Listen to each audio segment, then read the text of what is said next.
Pernah nggak sih kamu merasa capek banget sama hidup? Bukan capek karena kerjaannya, tapi karena komentarnya dunia. Kamu disuruh mapan di umur muda, disuruh punya rumah, disuruh stabil. Tapi di waktu yang bersamaan, harga-harga pada naik, pendapatan CJ7 cuaca, dan media sosial tiap hari, seolah-olah bilang, kalau nggak nongkrong kamu ketinggalan.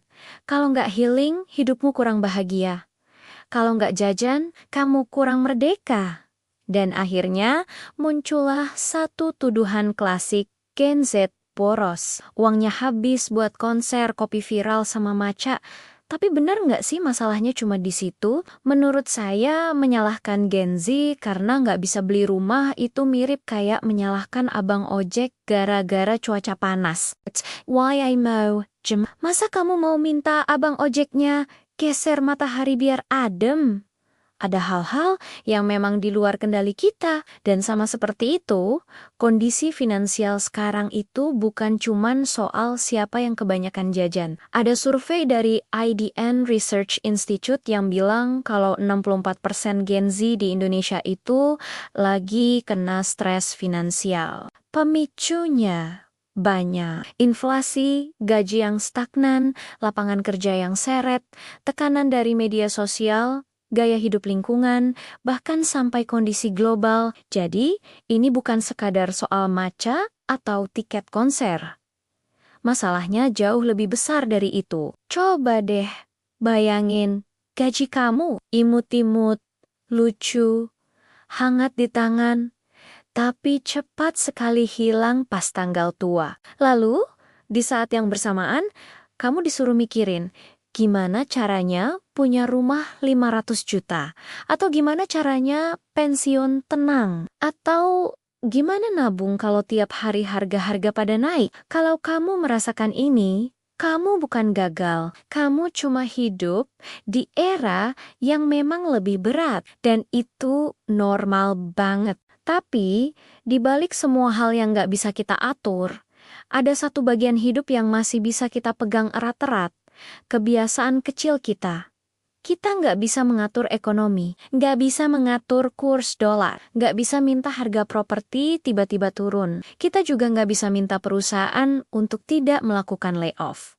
Tapi, kita bisa mengatur respons kita. Kita bisa mengatur kebiasaan kita. Kita bisa mengatur diri kita sendiri. Orang yang bisa bertahan itu biasanya bukan yang paling kaya, tapi yang paling cepat beradaptasi. Misalnya, dengan mulai memotong pengeluaran yang sifatnya cuma ingin, bukan butuh. Fokus ke kebutuhan yang memang wajib.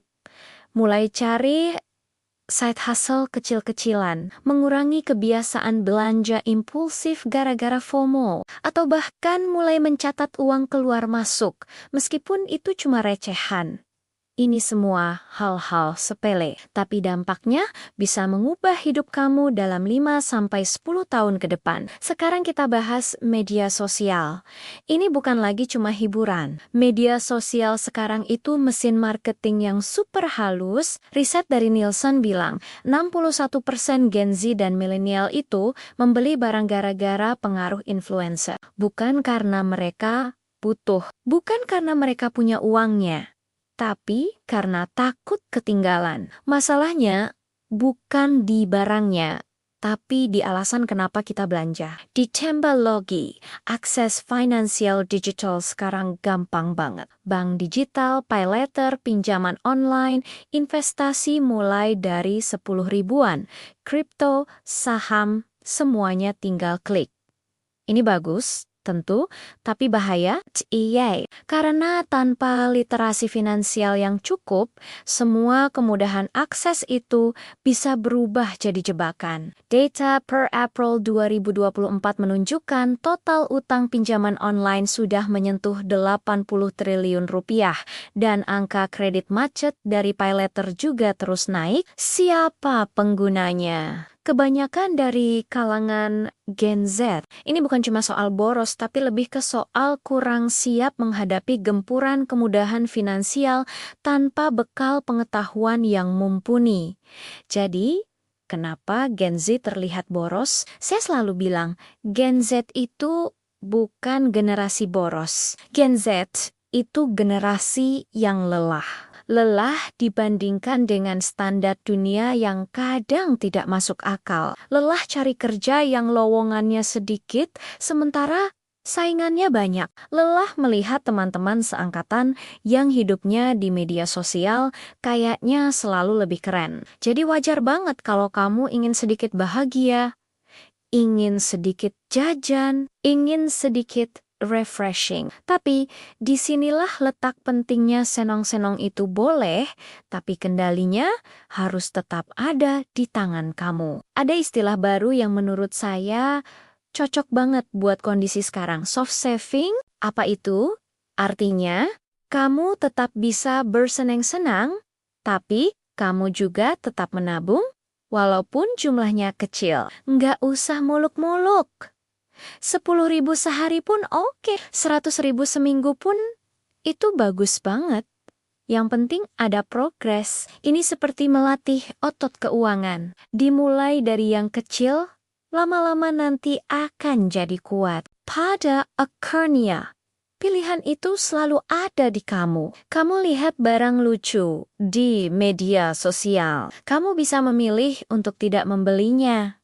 Kamu lihat teman-temanmu liburan, kamu bisa memilih untuk menabung dulu buat liburan versi kamu sendiri. Kamu lihat influencer mereview barang A, B, dan C, kamu tetap punya pilihan untuk bilang pada dirimu sendiri. Tidak sekarang, kamu punya kendali. Selalu. Sekarang, sesuai janji saya di awal, saya mau kasih tantangan kecil untuk memulai. Challenge 30 hari menata uang. Caranya gampang. Pertama, pilih nominal yang realistis buat kamu. Bisa 10.000, 20.000, 50.000, atau 100.000 per hari. Kedua, sisihkan uang itu setiap hari di tempat yang tidak mudah kamu sentuh. Bisa di rekening dana nasabah, reksadana, emas digital, atau di rekening khusus yang nggak kamu pakai buat harian. Ketiga, jangan dipakai sama sekali sampai hari ke-30. Keempat, di hari ke-30, coba lihat jumlah yang terkumpul. Lalu, pilih. Mau kamu investasikan? Mau kamu belikan emas?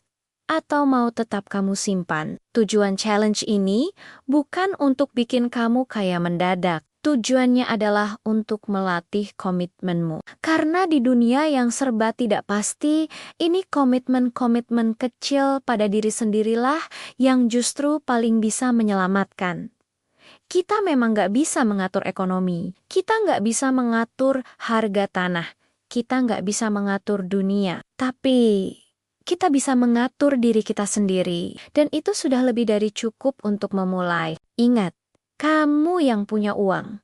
Kamu yang punya pilihan. Dan kamulah yang membangun masa depan kamu sendiri. Mau pelan? Gak apa-apa. Yang penting, kamu terus jalan. Terima kasih sudah menonton. Semoga bermanfaat.